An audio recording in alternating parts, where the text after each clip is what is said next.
No tolerance, করাপশনের ক্ষেত্রে কোনো tolerance নেই। শুনুন না, চাষির টাকা, চাষিরা যে টাকা জমায় একটা ব্যাংক কমিটি, চাষিরা কিছু কিছু ব্যাংকের টাকা জমাচ্ছে, গভর্নমেন্ট কিছু কিছু টাকা সাবসিডি টাকা দিয়েছে, 3% 4% টাকা দিয়েছে, সেই টাকা পুরো টাকাটাই বড় একটা টাকা লুটপাট হয়ে গিয়েছে।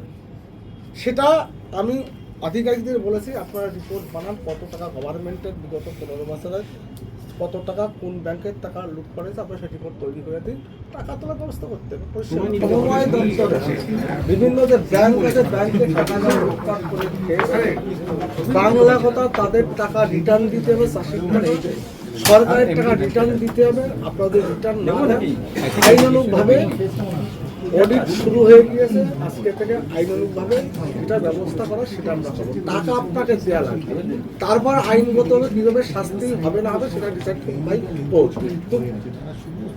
পাবলিকের যে টাকা আপনারা লুটপাট করে খেয়েছেন, এই টাকা আপনাদের ফেরত দিতে হবে। যত বড় নেতাই এটা এখন এই মুহূর্তে বলতে পারবো কতটা বড় অঙ্কের একটা টাকা করাপশন হয়েছে। ব্যাংকের টাকা লোন নিয়েছেন, লং টাইমে লোন নিয়েছেন, লোনের টাকা ফেরত দেননি,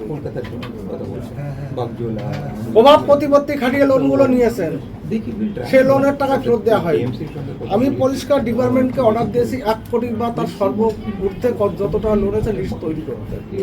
সেই লিস্ট তৈরি হওয়ার পরে কত টাকা গিয়েছে, কত টাকা লং টার্মের লোনে মার্কেটে দেওয়া হয়েছিল, কত টাকা রিকভারি হয়নি, সেটা আমি অফিসারদেরকে পরিষ্কার বলেছি। সেই রিপোর্টটা আমাকে লাগবে, সেই রিপোর্টটা পেলে নেক্সট দিন আপনাদেরকে জানিয়ে দেওয়া হবে। ওই সমবায়তে যদি কোনো লিডার মেম্বার থাকে, তাকে যদি সেই সমবায়ের মেম্বাররা, আদার্স মেম্বাররা নমিনেটেড করে, তাহলে সে লিডার পদে থাকতে পারবে। ওই আমি যে দুম করে বসে পড়লাম আমি ওই পদে, ভুলে যাও সেসব অতীত। মাতুব্বই দেখো, কৃষকদের স্বার্থে কোনো কম্প্রোমাইজ নেই। 15 বছর যাবো tax to central cooperative bank প্রত্যেকটা এরিয়া আমি অডিট করতে পারি, যেখানে যে দুর্নীতি হয়েছে টাকা ফেরত দেওয়া লাগবে গভর্নমেন্ট টাকা, বাংলা টাকা। যত বড়ই নেতা হন না কেন আপনার রেডিওর টাকা দেওয়া।